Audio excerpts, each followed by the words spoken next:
Nope.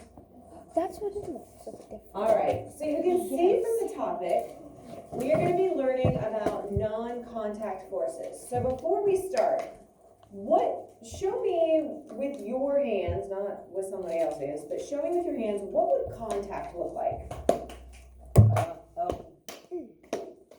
A touch, right? Whether it's just a little one, whether it's a big one, whatever it may be, there has to be some kind of touch involved. All right, so guess what non-contact is going to be like? Like this. Well, I'm connected, so I'm still contact. Not with other people. But I can't. Okay. I'm connected. What? I'm connected. I'm always in contact. Well, more contact. Oh. Good. So, tell me a couple of non-contact type sports. Think of any non-contact sports? Baseball. Golf. I mean, not. I Wait, said so just because your hand's up doesn't mean you just get to blurt it. Sarah, track, right? That is not the intent of track, is to bump into each other or tackle each other, right? Sometimes people fall and go into other lanes, but that's not the intent. What else, Zach? baseball. Okay, you're not really meant to, maybe a little bit with sliding into home with the catcher, but you're really not supposed to be like forearming the first baseman as you run by him or anything like that. We got Shelby. Golf. Definitely golf, right? There's contact between the ball and the club, but not between the other players, for sure. Jackson? Like swimming. Yes, definitely swimming. Good. 9? Discus? Yeah, for sure. I think any of those track and field type events, for sure. Good. So you kind of have that in your mind, these non-contact type activities, okay? All right, so can objects exert, and don't blurt it out, forces on each other without touching? Is that possible? We have a few yeses, we have a few nos. Okay, so if you're shaking your head yes, what are you thinking of? Tucker? Absolutely. Magnetism. That is for sure one. What else?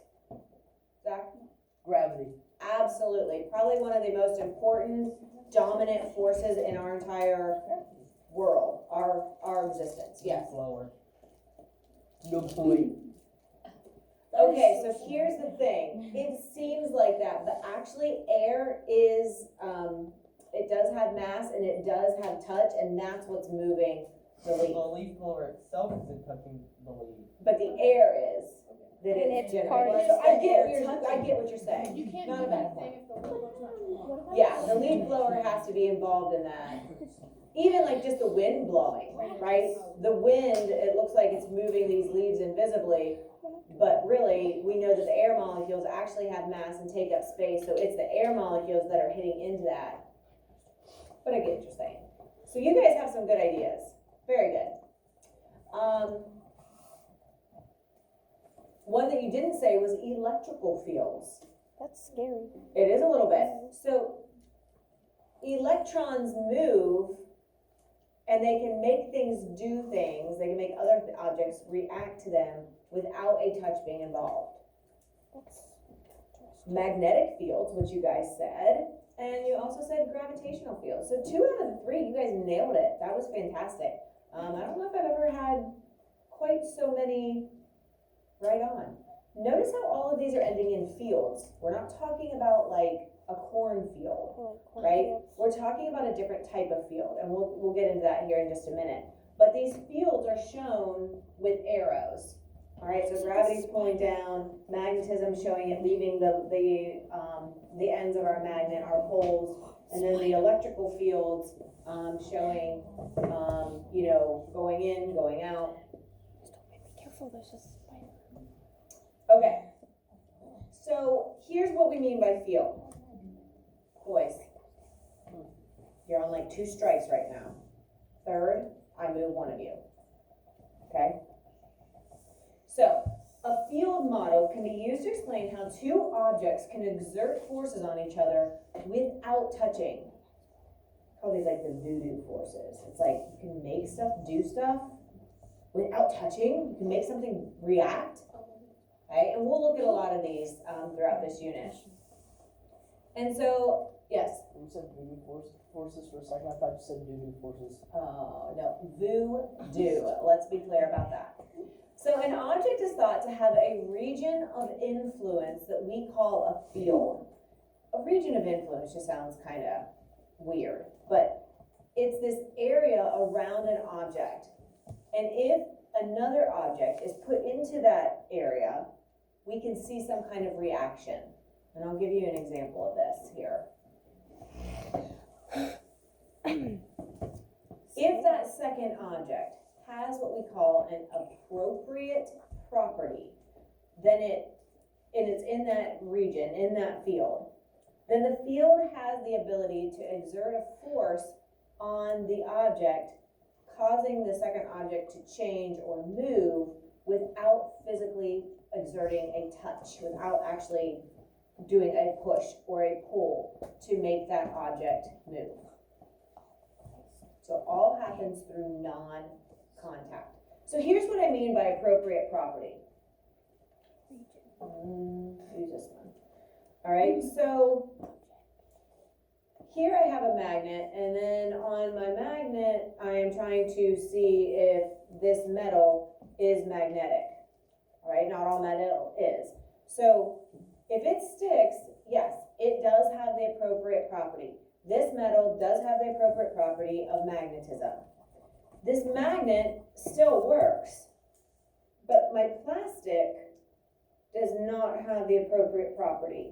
It will not react to the field that this magnet is exerting. So if I have the appropriate property, it does. The field is there. It's not like it's switched on or off. It's there the whole time. But I have to get close enough, and I have to have the appropriate property for that to happen. Right? We're going to use magnetism for a lot of these examples just because it's easier to see than the electrical and the gravitational. Right? Obviously, gravity is acting on us all the time, and we'll get to that a little bit more. But here's my magnet. Obviously, this board is magnetic. It has the appropriate property. I thought I caught it. Just like my clip did, right? My metal clip had the appropriate property. The plastic did not. So obviously, the board has it as well. Here's the other thing. You have to be within the field. Well, this board is exerting a magnetic field all around it, but until I'm close enough to it, the other force that's acting on it is gravity, right? Gravity is winning, okay? Unless I get close enough, and then it sucks it in, right? So if I'm close enough, gravity will act for a minute, or, quickly, and then if it's close enough, that field draws it in. Magical, right? Whoa. I didn't touch the magnet like I'm here and putting it, right? Now I let go, there's no contact, right? It should just fall. Yes?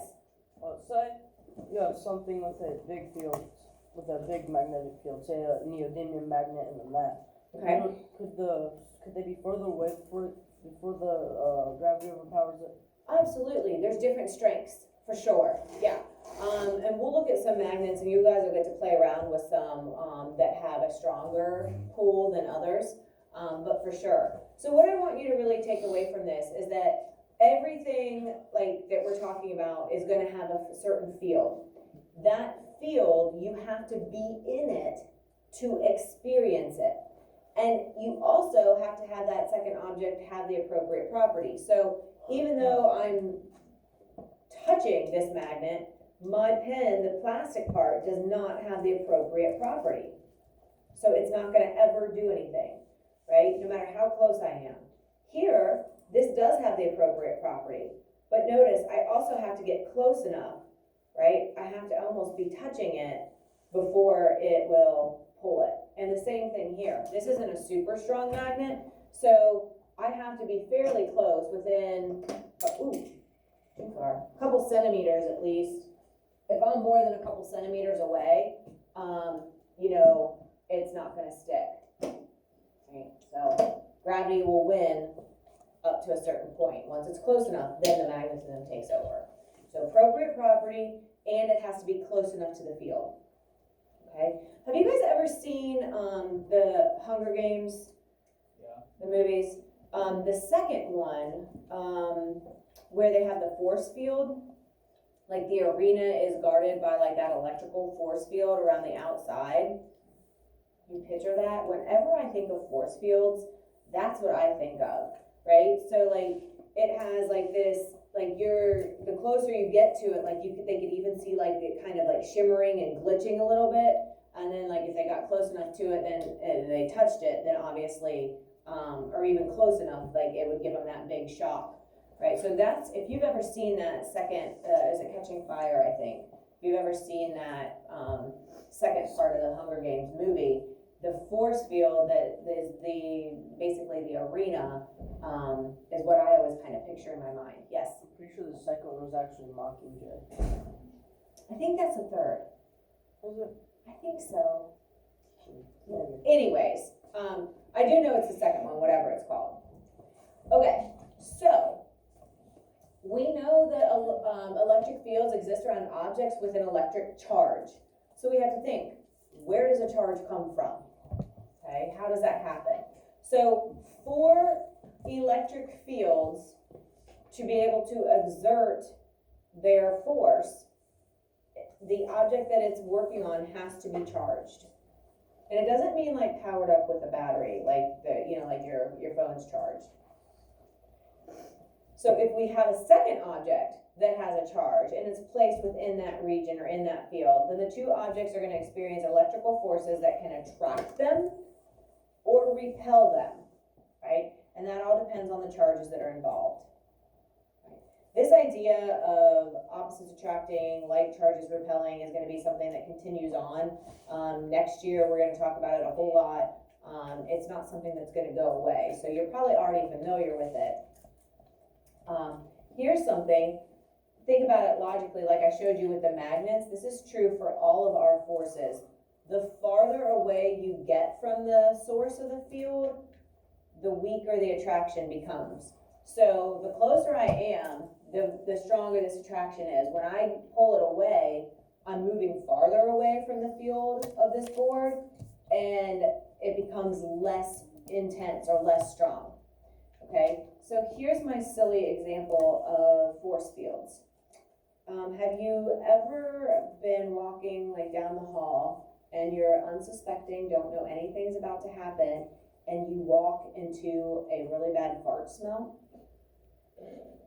Yes, I'm asking this for real. No? Have you ever, yes, have you ever been sitting in class and like all of a sudden you smell a fart smell? No, because I'd be going making that smell. At home? None of you have ever farted or been around fart smells? Well, I see it every day. People are like, dude, whoa, what? I'm making Nothing?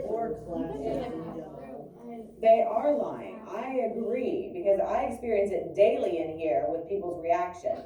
Here's my point. Let's say you're walking down the hall. Can you see a fart? No. It's invisible, just like a force field. As you get closer, you might be like, that something's not right. Get closer and it's like, whoa, like eye burning, gagging, like you try to hurry and walk through it or walk away. The farther you get from the origin, which you don't even really know where the origin is, right? It's getting weaker as you get farther away. You're like, whoo, I made it. Force fields are kind of like that. I call it the fart funk. Because if you think about it, and I know you're all imagining this in your head, now you're going to be scared to go out in the hall. You walk down the hall, everything's fine, you don't know anything's going to happen, all of a sudden you're like, weird, not good. You're like walking closer, you're like, oh man, yep, that's it, that's a fart funk. You're walking through it, it's really intense, and then you start to move out of it, right? So the farther you get from that source, the better it gets, right? The smell gets fainter, right? And so the opposite was also true. The closer you got to it, the more intense it became. These force fields are the same way. So if you think of the fart funk as like the force, that's the field, right, that you're in. Closer you get, the more intense. The farther away, the less intense. You all are picturing it. I know you are. I'm not. So the weaker the force gets as distance increases. All right, and so we need a little bit of background. We know that the atom is involved with these electrical forces. All right, so when I'm saying force fields, we know that there's three main types: our electrical, our gravitational, and our magnetic. But with our electrical, we need to look at some individual things here. So think back to the atom. You had it in 5th grade, 6th grade. Who remembers the three main parts of the atom? Oh wow, lots of people. Jonna, give me one. Okay, Adrina? Very good. Brady?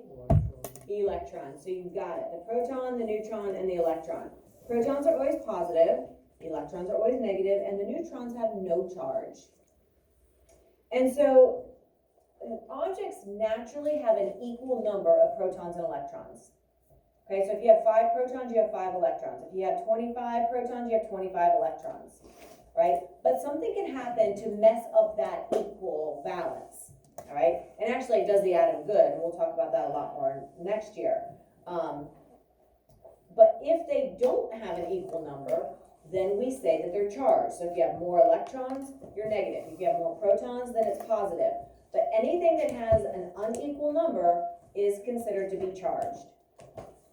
Okay? And so for example, carbon has 6 protons and 6 neutrons in the nucleus. So here's where we find our protons and neutrons, right here in the center. And so here's our positives. Our electrons are found on the outside. I have 1, 2, 3, 4, 5, 6 protons, and I have 1, 2, 3, 4, 5, 6 electrons. It's neutral, but what can happen is sometimes these electrons can be taken away or given. And so when that happens, we can get something to be charged, okay? So the negatively charged electrons are around that positive nucleus. And so we know that opposites attract. And so this positive nucleus attracts these negative electrons and holds the atom together. And that is done through a force field. There's not a contact, a connection between the proton and the electrons. It's working invisibly, just like our magnetic board was working invisibly to hold the magnet in place. That looks like gravity. Like Does how the sun uses gravity. Oh, yeah, yeah. And we'll actually kind of talk about that a little bit. So these two things, this is hard under your table. These two subatomic particles are not in contact, working through that force field. So we'll pick up here tomorrow. Have a great rest of your Tuesday.